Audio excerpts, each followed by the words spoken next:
Innal hamdalillah nasta'inuhu wa nastaghfiruhu wa nu'minu bihi wa natawakkalu alayhi wa na'udzu bihi min shururi anfusina wa min sayyiati a'malina. Man yahdihillahu fala mudilla lahu wa man yudlil fala hadiya lahu. Asyhadu an la ilaha illallah wahdahu la syarika lahu. وأشهد أن سيدنا ومولانا وحبيبنا محمدا عبده ورسوله. اللهم صل وسلم وبارك عليه وعلى آله وأصحابه والتابعين لهم إلى يوم القيامة. أما بعد،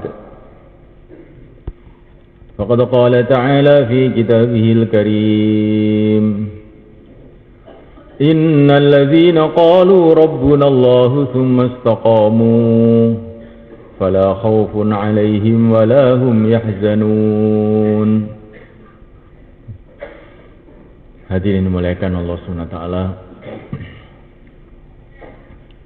ada satu surat dalam Al-Quran yang sudah menjadi kebiasaan para sahabat. Setiap mereka berjumpa dengan temannya, mereka tidak akan berpisah sebelum membaca surat ini, yaitu surat Al-Asr. Karena begitu pentingnya surat Al-Asr ini untuk diingat-ingat, untuk direnungi, sehingga para sahabat itu punya kebiasaan setiap berjumpa dengan temannya sebelum berpisah maka membaca surat Al-Asr. Wal 'asr innal insana lafi khusr. Wal 'asr, demi masa. Maksudnya demi masa ini supaya kita ini berpikir, merenung sejenak mengenai masa.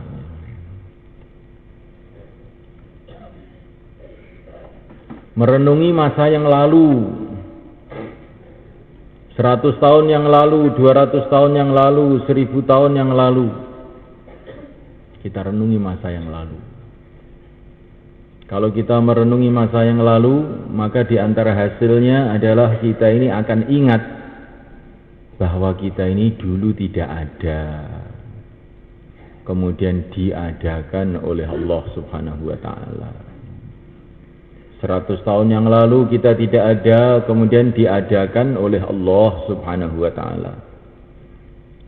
Kalau kita ini mengingati masa yang lalu, maka kita ini akan merasa bahwa saya ini ciptaan Allah, saya ini hamba Allah, saya ini miliknya Allah. Kalau kita mengingati masa yang akan datang, maka apa yang tampak masa yang akan datang itu? Kita akan mati sebentar lagi, sebenarnya. Semua kita akan mati. Kalau orang mengingati masa yang akan datang, memikirkan masa yang akan datang, maka akan keluar dari hatinya kebanggaan kepada dunia. Ngarep mati ya. Apa yang dibanggakan dunia itu apa? Kekayaan, teknologi, jabatan,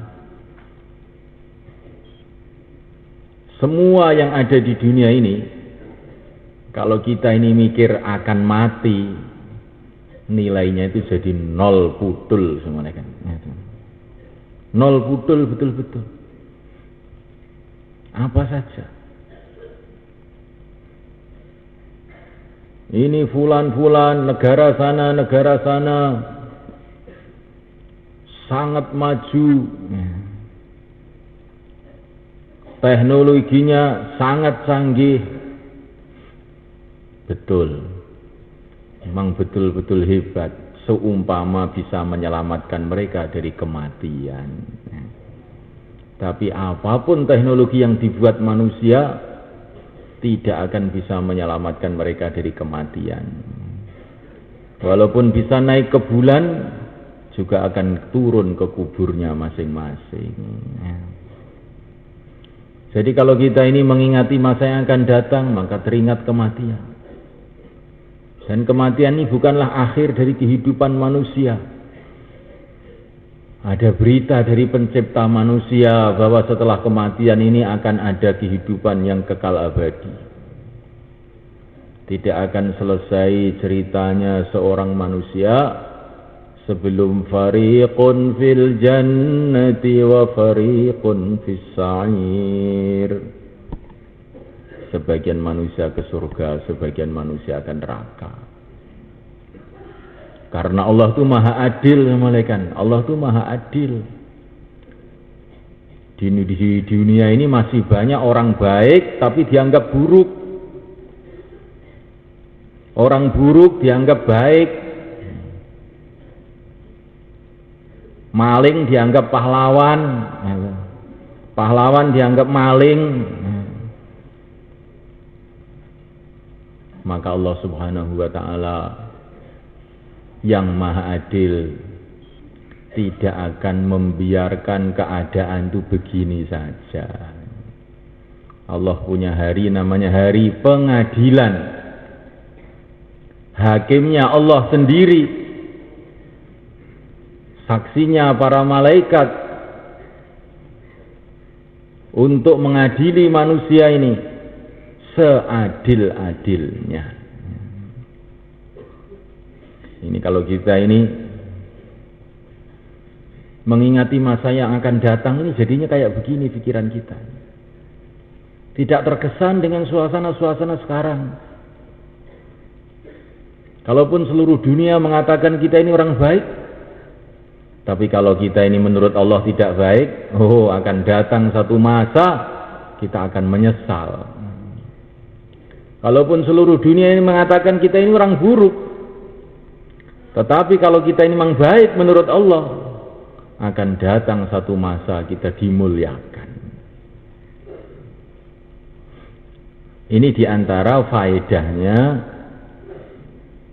mengingati masa lalu, mengingati masa yang akan datang. Mengingati masa yang lalu, semulaikan Allah Ta'ala mengingatkan kita kepada sejarah. Sejarah para nabi, sejarah para rasul, sejarah para raja-raja. Sehingga kita ini akhirnya mengambil kesimpulan, betul-betul dunia ini tidak ada yang kekal. Dulu ada kerajaan yang namanya kerajaan Romawi, ribuan tahun berdiri, akhirnya juga runtuh. Dulu ada kerajaan namanya kerajaan Persia, runtuh. Dulu ada kerajaan namanya kerajaan Uni Soviet. Beberapa puluh tahun yang lalu dia menganggap negara paling kuat di dunia. Tahu-tahu runtuh. Dulu ada kerajaan yang namanya Mojopahit dengan patihnya Gajah Mada. Dikatakan ini negara besar, tetapi dimakan oleh makhluk Allah yang namanya masa, habis tidak tersisa. Mojonya habis, pahitnya habis, nggak ada apa-apanya. Begitulah nasibnya di dunia ini. Semua makhluk nggak akan ada yang bisa bertahan lama.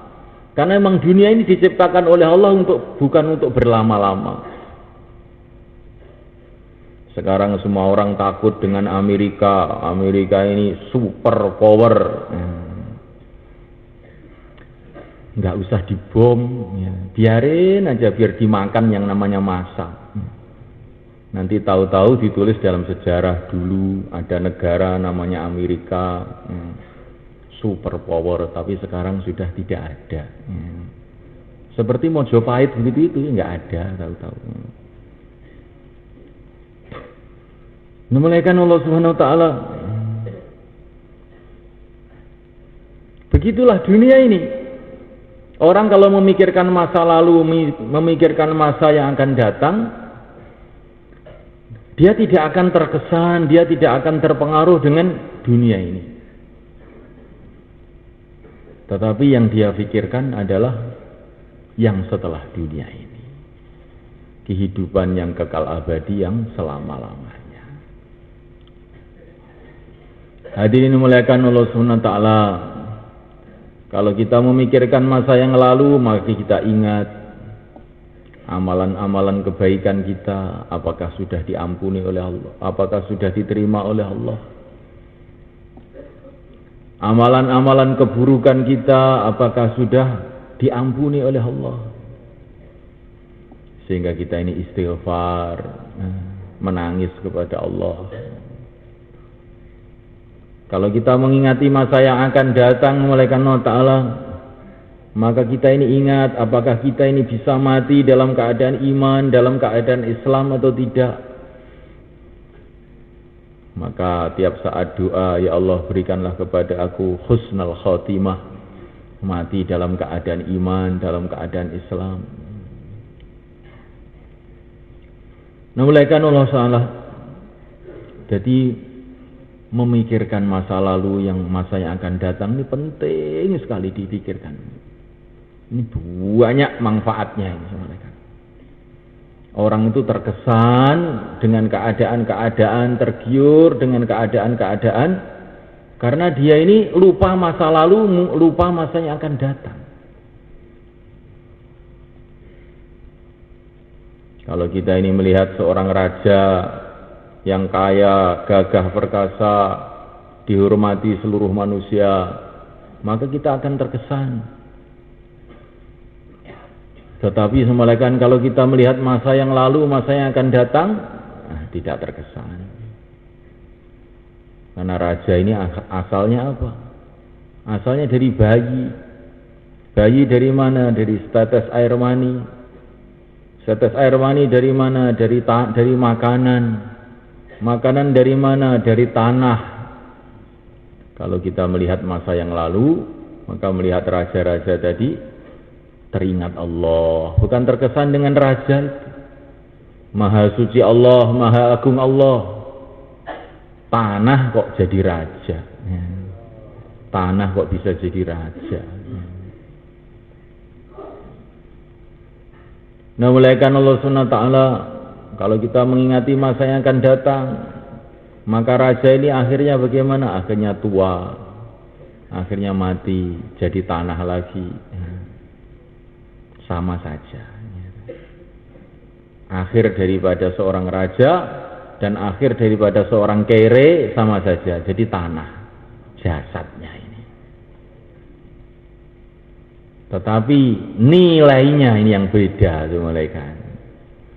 Kalau orang itu ada iman, maka ini nilainya beda, walaupun sudah jadi tanah, tapi nanti akan jadi raja di surga Allah. Tapi kalau dia tidak ada iman, maka jadi tanah, kemudian jadi intip di neraka Allah. Nah, mulaikan Allah Subhanahu wa taala. Maka kemudian Allah berfirman, innal insana lafi khusr. Sesungguhnya manusia dalam kerugian. Semua orang dalam kerugian. Orang kaya dalam kerugian, orang miskin dalam kerugian. Semua manusia dalam kerugian. Karena semua orang akan mati semalaikat. Orang kaya, bagaimanapun kayanya dalam kerugian. Karena sebentar lagi dia akan mati, kehilangan seluruh kekayaannya. Raja-raja dalam kerugian, karena sebentar lagi akan kehilangan kerajaannya. Anak-anak muda yang gagah, perkasa, gotot, ganteng dalam kerugian.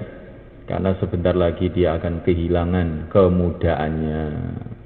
Gantengnya hilang dan jadi tua peyok namanya kan. Orang-orang yang cantik pun dalam kerugian karena sebentar lagi akan kehilangan kecantikannya. Semua manusia dalam kerugian. Illalladzina amanu, kecuali orang yang beriman.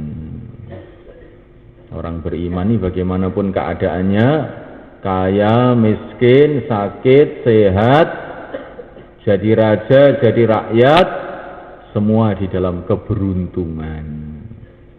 Karena sebentar lagi akan masuk surga Allah. Jadi yang beruntung itu hanyalah orang beriman.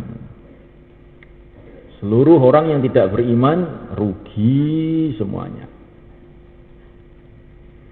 Tambah banyak duitnya, tambah banyak ruginya.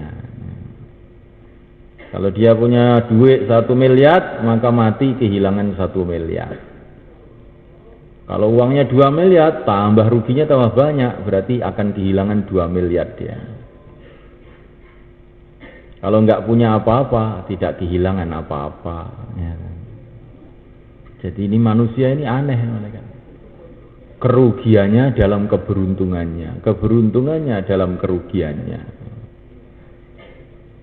Istilahnya orang tua dulu, dunia itu seperti kancing baju, nek dilebok nih malah metu. Ketoke melebu tapi malah metu. Ketoke untung tambah rugi. Inilah dunia sebenarnya. Nah, malaikat Allah Subhanahu wa taala. Ini betul-betul malaikat ini kita renungi ini. Orang yang mendapatkan dunia tambah banyak dunianya, tambah banyak ruginya. Illal ladzina amanu, kecuali orang-orang beriman, inilah orang yang beruntung. Apakah orang beriman tidak kehilangan dunia? Kehilangan juga, tapi dapat ganti, yaitu surga. Apa orang beriman tidak akan kehilangan kehidupannya di dunia ini? Iya. Kehilangan kehidupannya di dunia diganti dengan kehidupan akhirat yang kekal abadi. Illal ladzina amanu, orang beriman inilah yang beruntung, betul-betul beruntung. Tapi pakai syarat, wa amilus sholihat, setelah iman amalnya soleh. Kalau iman tapi amalnya tidak soleh, juga masih rugi lagi. Ada 6 rukun iman. Maka kita ini harus usaha bagaimana amal kita ini sesuai dengan iman kita. Itulah namanya amal soleh, amal yang sesuai dengan imannya. Setelah kita ini punya keyakinan bahwa kita ini hamba Allah, la ilaha illallah, maka kita sesuaikan kehidupan kita dengan iman kita, yaitu senantiasa siang dan malam mengingati Allah, mengagungkan Allah, tunduk kepada Allah, berdoa kepada Allah, malu kepada Allah, takut kepada Allah, cinta kepada Allah. Nah, ini namanya iman, kemudian amal soleh, amalnya sesuai. Kalau sudah iman kepada Allah, bahwa Allah itu yang menciptakan kita, Allah yang menciptakan penglihatan, tentu maha melihat, Allah yang menciptakan pendengaran, tentu maha mendengar.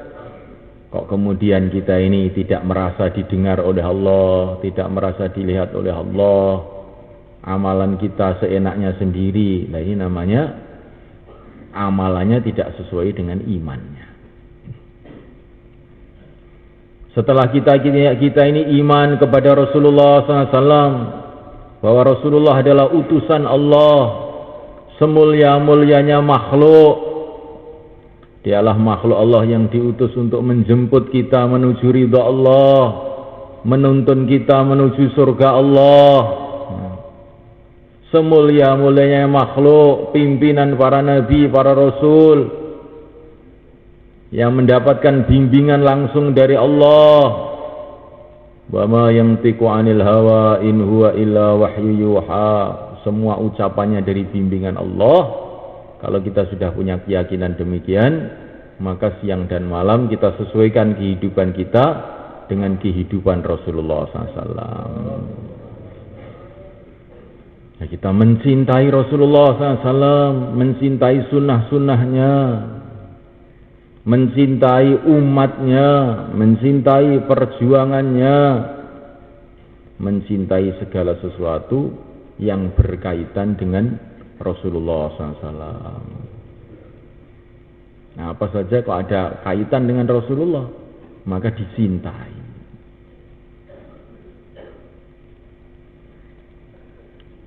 Bahasa Rasulullah lebih dicintai dari bahasa dia sendiri. Kebiasaan Rasulullah lebih dicintai daripada kebiasaan dia sendiri.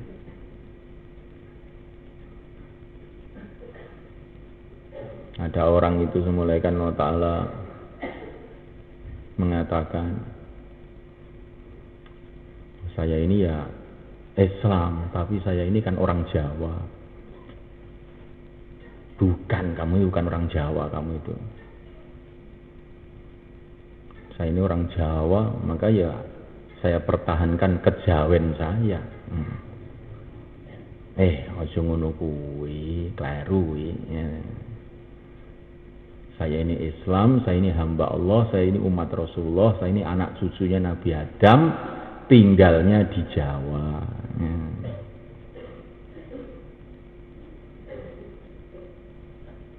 Jadi hubungan kita dengan Allah, hubungan kita dengan Rasulullah ini harus dilebihkan melebihi daripada segala hubungan.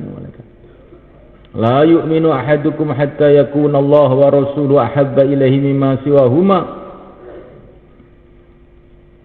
Belum termasuk iman yang sempurna selagi orang belum mencintai Allah dan Rasulnya melebihi apa saja. Melebihi apa saja. Baru sempurna imannya. Kalau tidak begitu ya imannya ini belum sempurna. Maka kehidupan Rasulullah itulah kehidupan yang paling kita cintai. Karena ini kehidupannya utusan Allah, kehidupannya kekasih Allah. Kehidupannya pimpinannya para nabi, kehidupannya orang yang dibimbing langsung oleh Allah. Nah, muliakan Allah SWT. Kemudian kita ini ada iman kepada kitabullah. Ini satu-satunya kitab di dunia ini yang dari langit ini, tinggal satu saja, yaitu Al-Quran. Kitab yang masih asli 100%. Maka kalau kita ini punya keyakinan kepada kitabullah, mesti kita sesuaikan kehidupan kita dengan kitabullah. Senang baca Quran, belajar isinya Quran. Pasti kita tanamkan dalam hati ilmu yang besar adalah ilmu yang bersumber dari Quran. Ilmu-ilmu yang bersumber dari otak manusia, yang otak manusia ini cuma 1 liter saja, itu ilmu kecil. Kalau ilmu yang bersumber dari pencipta otak, yaitu Al-Quran, itulah ilmu besar. Maka jangan sampai kita ini nggak mau belajar agama. Saya ini bukan jurusan agama, Pak. Saya jurusan IPA, maka saya tidak belajar agama. Loh, enggak. Semua orang itu harus belajar agama. Semua orang itu harus belajar agama untuk supaya tahu bagaimana aturannya jadi hamba Allah, bagaimana sopan santunnya hidup di bumi Allah, bagaimana persiapan akhirat. Jadi nggak ada orang itu yang boleh, saya ini bukan jurusan agama, saya ini Pak, saya ini jurusan IPS, bukan jurusan agama. Semua orang itu harus belajar agama, karena semua orang adalah hamba Allah, semua orang akan ke akhirat. Nah, muliakan Allah Subhanahu wa Ta'ala. Kita harus punya keyakinan yang benar mengenai adanya para malaikat di kanan kiri kita ini. Depan kita, belakang kita. Dan kemudian kita sesuaikan kehidupan kita dengan itu. Sekitar kita ini banyak malaikat-malaikat, makhluk-makhluk yang suci. Dengan macam-macam tugas yang diantara tugasnya adalah mencatat amal-amal kita. Maka mesti kita ini hidup itu hati-hati. Kalau orang tuh ngomong dicatat, mau dilaporkan kepada seorang raja, bagaimana dia? Mesti ngomongnya hati-hati. Kalau kita ini dalam kehidupan ini ada intel dari Polres yang ngawasi kita ini, umpamanya. Maka kita ini tidak bisa ngomong seenaknya. Wah, nanti dilaporkan saya bisa masuk penjara ini nanti. Tapi kita ini hati-hati. Lah kita ini ada intel dari langit, yaitu para malaikat. Kita ngomong hati-hati, berbuat hati-hati. Kalau tidak, sewadat malaikat dibawa ke mahkamah nanti di padang mahsyar. Ma yalfidhu min qawlin illa ladaihi raqibun atid. Semua ucapan kita dicatat sampai yang sekecil-kecilnya. Ma li hadzal kitab la yughadiru saghiratan wala kabiratan illa ahsaha wa wajadu ma 'amilu hadira. Yang kecil yang besar semua tercatat semua. Mulai kan orang mau buat maksiat diintip oleh anak kecil, malu, ya enggak? Malu enggak jadi buat maksiat, kecuali orang yang otaknya sudah kena narkoba itu, ya. Rusak ini jadinya. Kalau otak sudah kena narkoba rusak, enggak punya malu. Nah, mulai kan Allah SWT, maka diintip anak kecil malu. Lah kita ini loh diintip oleh malaikat 24 jam, bagaimana? Sekarang terus terang, ini kanan kiri kita ini ada malaikat, kemudian mencatat ini fulan, dengarkan bayan dengan ngantuk umpamanya. Kamu senang dicatat begitu kira-kira? Oh, masya Allah. Ya. Kita akan malu sama malaikat, ya, akan malu. Jadi malaikat Allah Ta'ala kita ini harus merenung, kanan kiri kita penuh malaikat. Kita nggak bisa melihat, tapi Rasulullah melihat. Dan dulu para sahabat ketika hatinya itu sudah jernih betul, matanya nggak pernah maksiat, mereka ini bisa melihat malaikat, para sahabat itu malaikat. Iya, malaikat. Jadi malaikat itu ketingkatan rohaninya itu sampai bisa melihat malaikat. Subhanallah. Ya. Orang-orang yang suci, orang-orang yang betul-betul bersih hatinya selalu zikir, ya. Matanya enggak pernah maksiat, itu kadang-kadang oleh Allah ditampakkan malaikat kepada mereka. Bukan hanya para sahabat saja. Tapi kita ini yang matanya kotor, ya, banyak maksiat, telinganya banyak dengar musik, ya, hatinya itu lalai, ngantuan, ya,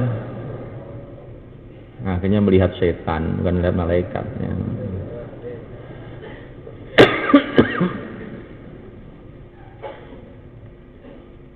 Nah, mulaikan Allah SWT. Jadi kita ini perlu hidup itu direnungi, dirasakan begini nih, jangan didengarkan tok, dirasakan. Ya. Saya duduk tadi itu mulai maghrib sampai sekarang. Ucapan apa yang ditulis malaikatnya? Sekarang ini masih nulis juga malaikat. Kira-kira nulis apa ini malaikat ini? Sehingga kita ini menjadi orang yang lurus malaikat. Kemudian mulaikan Allah Ta'ala kita tanamkan dalam hati keyakinan kepada negeri akhirat. Dan kemudian kita sesuaikan kehidupan kita ini. Kalau orang itu ada yakin pada negeri akhirat, Akhirnya siang dan malam berpikir untuk membangun akhiratnya. Tidak rakus dengan dunia. Dunia ini sak cukupnya saja, gak sakeh-akeh. Karena dunia ini mulaikan hanyalah untuk berbekalan menuju akhirat. Nah, bekal itu yang bagus, yang secukupnya saja. Jangan terlalu banyak. Kita ini mau ke Surabaya, bekal nasi bungkus 2 bungkus sudah cukup. Mau ke Surabaya, bekalnya nasi bungkus 1 truk, ya, malah ngerepotin. Ya. Mau ke Jakarta berapa bekal? 500.000 cukup. Tapi orang mau ke Jakarta ingin bekalnya 5 miliar. Akhirnya ngundang pencuri, ngundang perampok di tengah jalan jadinya. Giyebuki dia di tengah jalan. Ya. Nggak terlalu banyak bawa uang. Ya. Tapi kalau bawa orang 500.000 ya, insya Allah selamat. Ya. Dan nanti kalau terlalu banyak bawa uang nggak bisa tidur di jalan itu, karena takut uangnya dicuri orang. Disimulkan Allah Ta'ala, dunia ini adalah hanya perjalanan menuju akhirat. Maka bekalnya secukupnya saja, nggak usah banyak-banyak. Ini kalau orang berpikir. Maka Nabi itu berdoa, Allahumma ij'al rizqa ali Muhammadin quta. Ya Allah, jadikan rizki keluarga Muhammad itu makanan secukupnya saja. Was'alu rizqa yaumin biyaumin. Nabi itu suka rizki itu datang tuh tiap hari begitu aja, nggak usah ada yang nyimpen-nyimpen. Nah, ini Nabi paling suka dengan rizki yang yauman biyaumin. Ini orang yang paling cerdas di dunia. Itulah Rasulullah SAW. Nggak usah nyimpen banyak-banyak. Pokoknya tiap hari itu makan ada, sudah bagus. Nah, mulaikan Allah Subhanahu Wa Taala, kita tanamkan keyakinan kepada takdir, bahwa segala sesuatu yang akan terjadi sudah ditentukan oleh Allah. Sehingga kita ini nggak usah pusing memikirkan masa yang akan datang. Yang penting kita pikirkan bagaimana sekarang ini kita taat kepada Allah. Nah, mulaikan Allah Ta'ala, inilah namanya iman dan amal soleh. Keyakinannya lurus, kemudian amalnya disesuaikan dengan keyakinannya itu. Tetapi semulaikan orang yang sudah iman dan amal soleh ini pun masih dalam kerugian. Kecuali kalau disempurnakan dengan watawaso bil haq, saling pesan memesan, saling mengajak untuk menjalankan yang hak. Jadi sudah iman, amal soleh masih rugi juga kalau kita ini tidak mau dakwah. Loh, kenapa Pak? Om sudah bagus, imannya lurus, amalnya lurus, kok masih rugi? Iya, kalau nggak dakwah masih rugi. Karena apa? Karena kalau kita nggak dakwah, maksiat-maksiat, kerusakan-kerusakan yang ada di sekitar kita ini, kita ikut dapat dosanya. Sehingga kita ini dapat dosa gratis. Nggak ngamalkan tapi dapat dosanya. Jadi dosa itu bukan harus dengan berbuat dosa. Kita melihat dosa tapi nggak cawe-cawe, nggak ikut usaha untuk meluruskan, kita dapat dosa juga. Seperti kalau kita ini melihat maling atau melihat perampok di depan mata kita, tapi kita ini nggak mau usaha bagaimana supaya perampokan itu bisa berhenti. Kita malah duduk tersenyum-senyum, minum kopi, ngerokok, melihat perampok. Maka nanti kalau polisi datang kita ikut ditangkap, mesti ikut ditangkap. Ini mesti koncone, nek gak koncone gak mungkin nih. Loh, saya bukan temannya Pak, saya tidak kenal apa-apa. Kenapa kamu gak mau laporan? Ini kamu ini juga bagian daripada sebab terjadinya kejahatan ini. Kenapa kamu tidak usaha apa-apa? Nah, ini sampaikan Allah Subhanahu wa taala. Kalau kita tidak mau amar ma'ruf nahi mungkar, kita akan dapat resiko juga di depan Allah. Jangan kita ini salah paham dengan slogan-slogan orang-orang tidak beriman. Ini zaman demokrasi, zaman kebebasan. Ya kebebasan apa dia terus kebebasan maling begitu, ya. Kebebasan buat kedurhakaan, kebebasan bikin kerusakan begitu. Ya ini kebebasannya orang gila ini, malaikat. Nah malaikat itu tidak bisa, malaikat. Jangan kita membiarkan orang itu di dalam keburukan. Kita mesti usaha sekemampuan kita. Dengan doa kita, dengan dakwah kita, dengan akhlak kita, dengan pendekatan kita, apa yang kita mampu, kita harus usaha amar ma'ruf nahi 'anil munkar. Kalau tidak, kita dapat dosanya juga. Maka Imam Ghazali dalam kitab Ihya beliau mengatakan, ini tahun 500, zaman masih banyak orang itu, masih banyak orang soleh zaman itu. Tapi Imam Ghazali mengatakan zaman ini kita duduk di rumah itu dosa, katanya. Karena saking banyaknya orang tidak kenal agama dan tidak ada yang mengingatkan mereka. Maka hari ini kita ini duduk di rumah itu sudah dosa. Ini Imam Ghazali tahun 500 Hijrah, kan? 900 tahun yang lalu. Subhanallah. Nah, kalau Imam Ghazali melihat keadaan sekarang kayak apa jadinya itu. Jadi kita ini semulaikan setelah iman amal soleh ini, kita ini punya kewajiban untuk mikir orang lain, mikir umat. Minimalnya itu ada keprihatinan, kerisauan.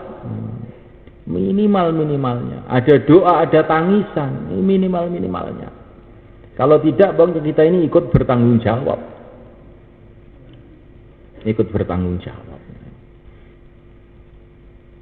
Nah, mulaikan Allah Subhanahu wa taala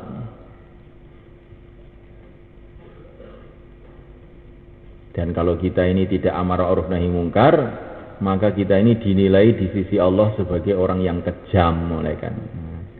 Karena membiarkan teman-temannya, membiarkan manusia berjalan menuju jahanam. Dan orang yang kejam ini akan dimurkai oleh Allah. Na'udzubillah. Tapi kalau kita ada amar ma'ruf nahi mungkar, maka kita ini dihitung orang yang sayang kepada manusia. Dan kalau kita orang sayang, disayangi oleh Allah.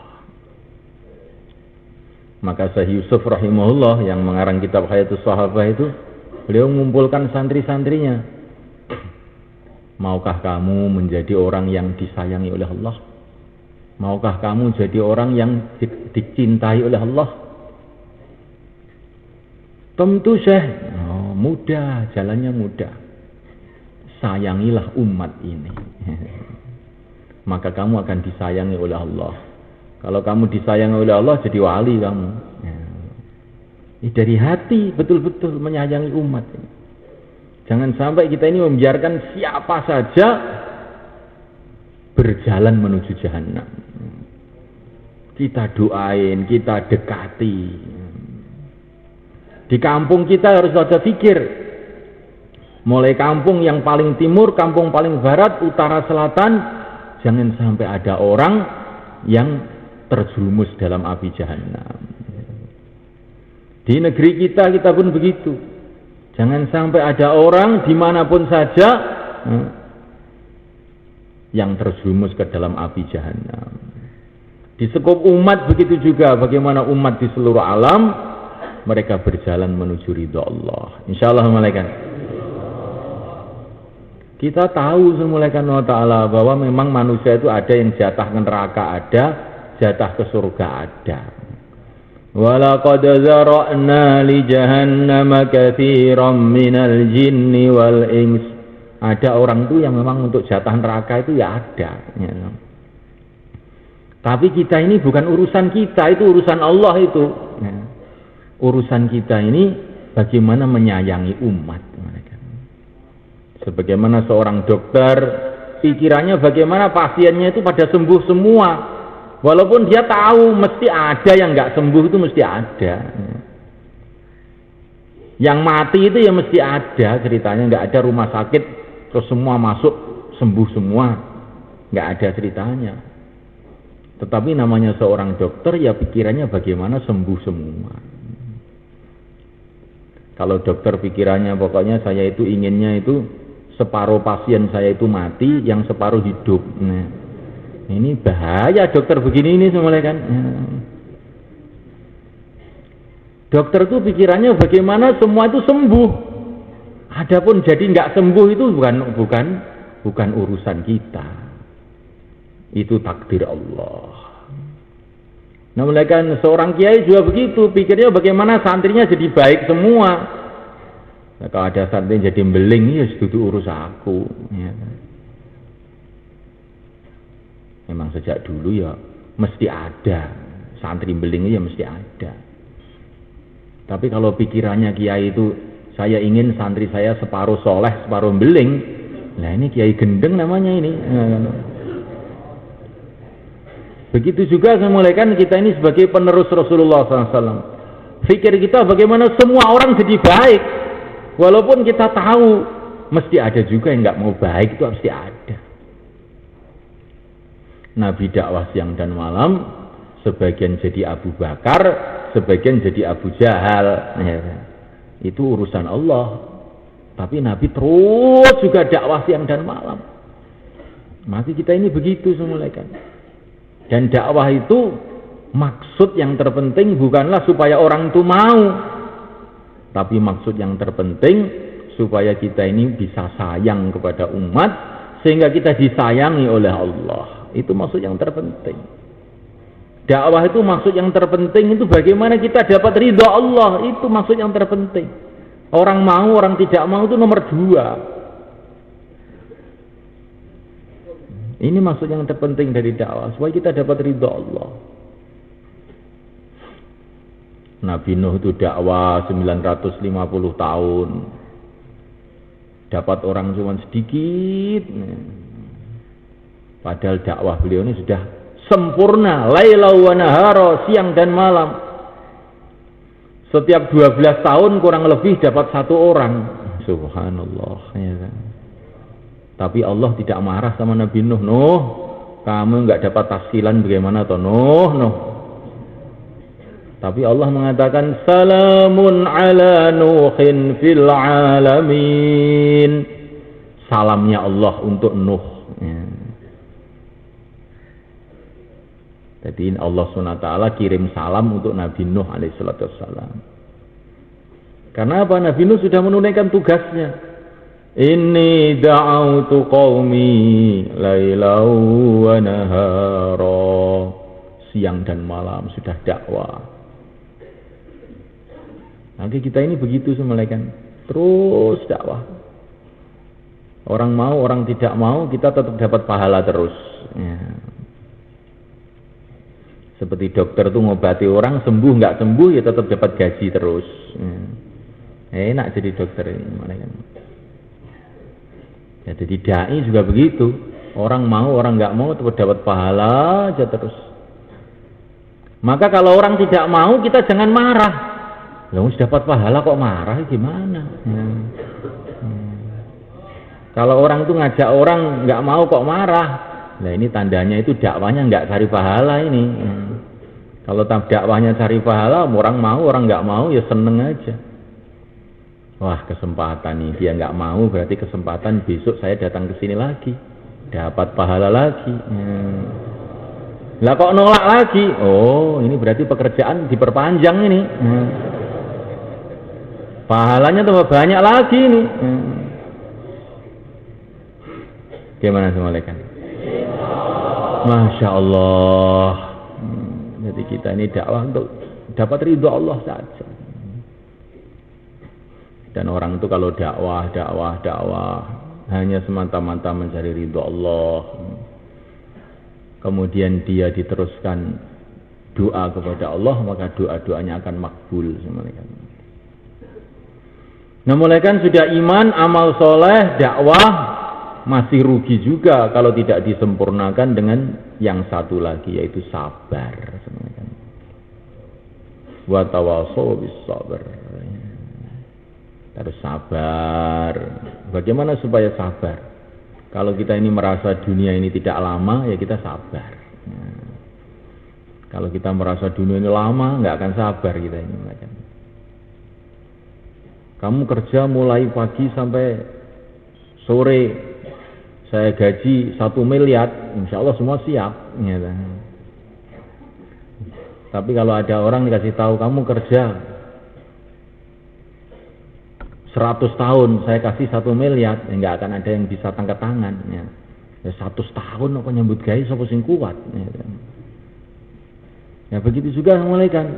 Kalau kita ini merasa dunia ini tidak lama, maka amal itu jadi sabar. Alah, dunia ora suwe wae. Paling 60 tahun, 70 tahun. 60 tahun, 70 tahun itu kalau dihitung mulai lahir. Lah ini sekarang sudah 50 tahun kok. Tinggal sedikit lagi nih. Ya, Masya Allah. Dunia 60 tahun, 70 tahun. Iya, itu dihitung mulai lahir loh Pak. Bukan dihitung mulai sekarang. Kalau dihitung mulai sekarang sudah tinggal sedikit lagi. Kalau dihitung umur kita yang sebenarnya tidak tahu. Mungkin juga tinggal sebulan lagi. Mungkin juga tinggal seminggu lagi. Mungkin juga lebih dekat dari itu lagi. Kita nggak tahu. Jadi kalau kita merasa dunia ini sebentar, maka amal kebaikan jadi sabar. Nah, mulai kan Allah Subhanahu wa taala, bagaimana untuk kita supaya bisa mendapatkan ini semua, malaikat? Bisa iman, amal soleh, suasana dakwah, Masya Allah. Sabar, sehingga kita ini tidak menjadi orang rugi, menjadi orang yang beruntung. Itu caranya itu bagaimana? Caranya kalau kita menceburkan diri kita di dalam suasana perjuangan Rasulullah SAW. Siang malam dakwah, hidupkan taklim, doa, nangis kepada Allah dengan akhlak yang baik. Maka subhanahu wa ta'ala kita akan mendapatkan ini semua. Ada seorang tua kita itu memberikan nasihat. Kemuliaan kita dunia akhirat hanya dalam satu jalan saja. Yaitu kalau iman kita lurus, amal kita lurus. Sudah. Nggak ada lain. Kalau iman kita lurus, amal kita lurus, dijamin oleh Allah. Kebaikan dunia, kebaikan akhirat. Tapi bagaimana supaya iman dan amal kita lurus? Kalau kita lihat sejarah Nabi, untuk meluruskan iman, meluruskan amal, itu dimulai dengan kerja dakwah. Mewujudkan suasana dakwah. Maka Nabi itu pertama kali yang diusahakan adalah usaha dakwah. Membuat suasana dakwah di Makkah Al-Mukarramah. Sendirian beliau. Qum fa'anzir. Beliau berangkat. Mendatangi setiap orang, mendatangi setiap rumah. Semua orang dikasih tahu oleh Nabi, ayuhan nas qulu la ilaha illallah tuflihu. Hai manusia, katakanlah la ilaha illallah, kamu akan sukses. Hambakan diri kamu kepada Allah, kamu akan selamat. Kamu ini hamba Allah. Tidak ada jalan keselamatan selain kamu menghambakan diri pada Allah. Tiap orang didatangi, tiap lorong didatangi. Ini pertama kali usaha Rasulullah SAW. Dan inilah yang ingin kita usahakan sekarang, malaikat. Asalnya dunia itu gelap gulita. Tetapi malaikat setelah Rasulullah mulai gerak ini, dari orang ke orang, dari rumah ke rumah, dari kampung ke kampung. Hai manusia, ucapkanlah la ilaha illallah, kamu akan sukses. Kelihatannya sederhana sekali kerja Nabi itu. Tapi dengan kerja yang sederhana itu, Karena ini kerja perintah Allah, mulai kan hasilnya tidak sederhana. Hasilnya muncullah orang-orang yang baik, orang-orang yang terbaik muncul setelah ada kerja itu semua kan. Muncullah wali Allah Sayyidina Abu Bakar Siddiq radhiyallahu ta'ala anhu, Sayyidina Umar bin Khattab radhiyallahu ta'ala anhu, Sayyidina Utsman bin Affan radhiyallahu ta'ala anhu, Sayyidina Ali bin Abi Thalib radhiyallahu ta'ala anhu. Itu munculnya orang-orang yang hebat-hebat itu dari mana? Setelah Nabi dakwah. Sebelum Nabi dakwah itu ya Abu Bakar itu cuma pedagang Mekah begitu saja. Sebelum Nabi dakwah itu Sayyidina Umar itu ya hanya ya pemuda jagoan gitu aja. Ya. Tapi setelah Nabi dakwah tahu-tahu Abu Bakar jadi Abu Bakar As-Siddiq. Ya. Yang menyebarkan agama kemana-mana.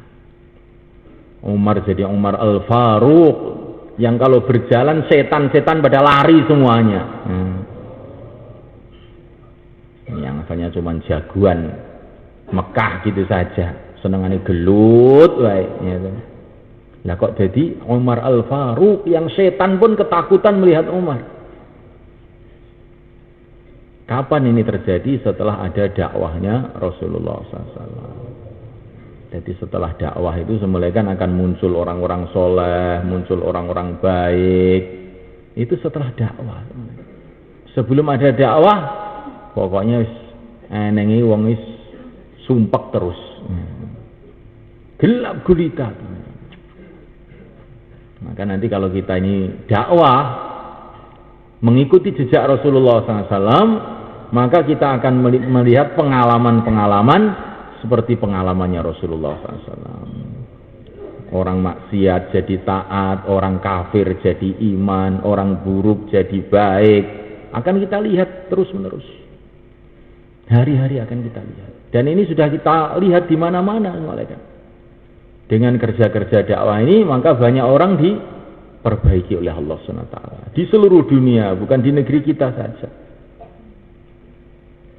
Tetapi kata para ulama mengatakan dakwah ini tidak ada kekuatannya kecuali kalau ada mujahadah. Ya, mujahadah itu orang itu harus ada pengorbanan. Pengorbanan. Kalau dakwah ini tidak dibarengi dengan pengorbanan, maka tidak ada kekuatannya.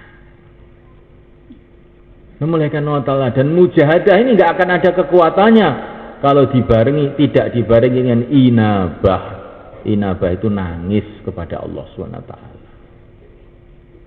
Dan inabah nangis kepada Allah tidak ada kekuatannya. Doa-doa tidak akan makbul kecuali kalau orang itu akhlaknya baik, makanannya halal. Jadi saya mulaikan untuk mewujudkan iman dan amal soleh pertama kali usaha dakwah. Tapi dakwah ini supaya ada kekuatan perlu mujahadah. Kita ini mesti mau susah payah untuk dakwah ini. Tidak hanya enak-enakan begitu aja nggak bisa. Nanti kalau dakwah dengan enak-enakan, wah gawat mulai kan. Bisa-bisa dakwah itu setrumnya hilang, ya, setrumnya hilang sehingga jadi gelap juga. Sehingga di mana-mana ada dakwah, tapi justru timbul kemaksiatan. Kenapa semulaikan Allah Ta'ala? Karena tidak didasari mujahadah. Kalau didasari mujahadah, orang itu mau susah payah untuk agama, maka dakwahnya jadi nur, semulaikan. Jadi nur. Bercahaya. Maka jamaah-jamaah dikirim kemana-mana sekarang. Berita-berita banyak orang taubat, banyak orang masuk Islam dan sebagainya. Tetapi mujahadah ini harus dibarengi dengan inabah, doa. Dan doa ini syaratnya harus kita ini semulaikan akhlak yang baik dan makanan yang halal. Masya Allah. Ini syaratnya. Nah, makanannya itu nggak begitu halal, akhlaknya nggak baik, doanya nggak bisa naik ke langit. Maka kita perlu latihan mulai kan, latihan. Latihannya bagaimana? Kita tinggalkan sementara kesibukan-kesibukan kita konsentrasi mau belajar. belajar perjuangan Rasulullah, perjuangan para sahabat, belajar iman amal soleh, belajar dakwah, belajar doa, belajar mujahadah. Nah ini caranya bagaimana kita siapkan waktu. Langkah pertama 4 bulan malaikat. Insyaallah malaikat. 4 bulan. Ini 4 bulan ini ada rahasianya malaikat. Kata para ulama 4 bulan itu ada rahasianya. Orang itu kalau amal selama 4 bulan terus menerus, itu nanti amal itu akan jadi sifat dia, kebiasaan dia. Tapi kalau amal itu belum 4 bulan, ini kadang-kadang masih banyak kumatannya ini. Sudah baik tuh kumat lagi, kumat baik, kumat lagi. Tapi kalau sudah 4 bulan itu, insya Allah kemungkinan kumatnya itu sudah agak sedikit lah. Ada juga kemungkinan kumatnya itu, ya, tapi sudah agak sedikit. Maka sunnah malaikat Allah Ta'ala ketika Rasulullah SAW telah menaklukkan Mekah, maka beliau mengatakan kepada orang Mekah, saya kasih kesempatan kamu untuk berkumpul orang Islam selama 4 bulan. Ini orang-orang kafir itu dikasih kesempatan berkumpul orang Islam selama 4 bulan. Nah, malaikat Allah SWT, maka dengan berkumpulnya orang-orang Mekah dengan orang Islam selama 4 bulan itu, ini tahun 8 Hijrah setelah Fathu Makkah, maka terjadi perubahan luar biasa. Ternyata seluruh orang Mekah akhirnya masuk Islam semua. Jadi perkumpulan dengan orang-orang soleh dalam suasana baik selama 4 bulan ini akan ada kesan yang khas dalam hati manusia. Maka perlu kita ini yang sudah 40 hari ini waktunya 4 bulan. Bagaimana malaikat? 4 bulan. Yang sudah 4 bulan lagi. Barangkali 4 bulannya yang dulu itu masih banyak ngantuknya, ya, masih banyak gutangnya. Nah, sekarang disempurnakan 4 bulan lagi, 4 bulan yang betul-betul sempurna. Insyaallah malaikat. Maka yang niat untuk 4 bulan, 40 hari, silahkan berdiri ke selatan. Taqabbalallah. Jazakumullah. Monggo. Sing badhe medal sekawan wulan, sekawan dosa dinten, pelaturi jumeneng ngidul sewa. Monggo. Sing pun 40 dina sakniki niat sekawan wulan. Sing dereng nate sekawan dosa dinten sakniki sekawan dosa dinten. Allahu akbar walillahil hamd. Monggo.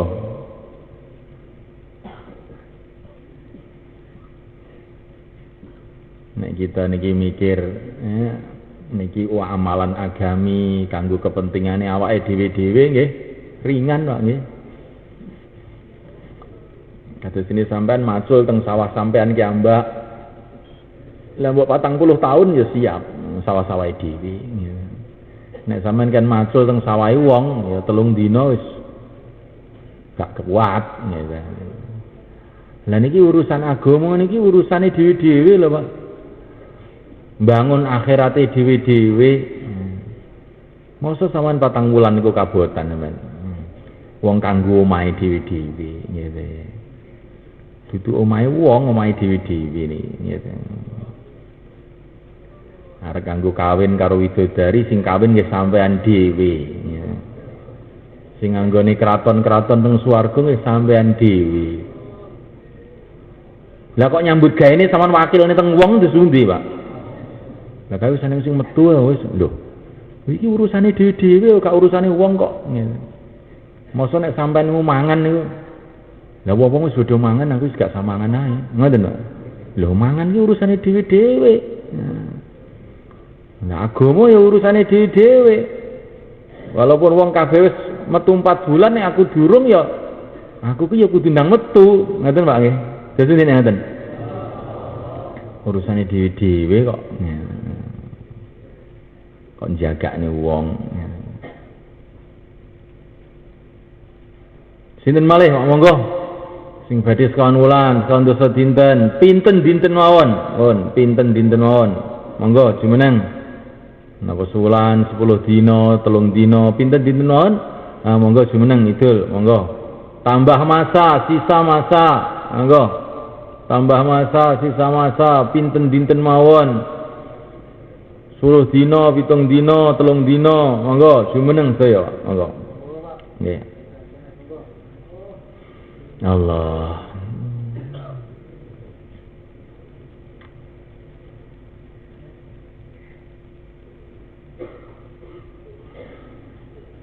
Setan ini pancen luar biasa nih. Kapan niku wong niku ajeng ngamal akhirat ngoten niku Pak. Setan niku dugi kelingan urusan-urusan dunya. Lah wong niku nek pun kelingan urusan dunya niku nggih ajeng ngamal akhirat nggih abot lah. Kados tiyang niku melampah ngingeti ngarep. Nek wong niku mlaku ngingeti ngarep nggih, mlaku iso nyak. Tapi nek mlaku kok ngingeti mburi, Pak. Nggih. Nah, niku mungkin mesti nabrak. Gak bakal iso suwe niku mungkin mlakune niku. Lah ngarep kita niku akhirat, mburi kita niki donya. Saman tingali akhirat sampean. Kanjeng Nabi seneng kono. Swarga wis dadi. Widodari wis didandani. Telaga Kausar wis mili, gitu. Ora-ora mahsyar wis dadi. Malaikat-malaikat wis nyatet ngamal, gitu. Terus sampean langsung melayu teng pundi, arek melayu neng ndi, gitu. Mboten enten. La mafar, tidak ada tempat lari. Makanya Ibrahim bin Adham radhiyallahu ta'ala anhu maringi nasihat teng santrine. Kena ae gak nglakoni agama. Tapi nganggo syarat. Aja manggon ning bumine Gusti Allah.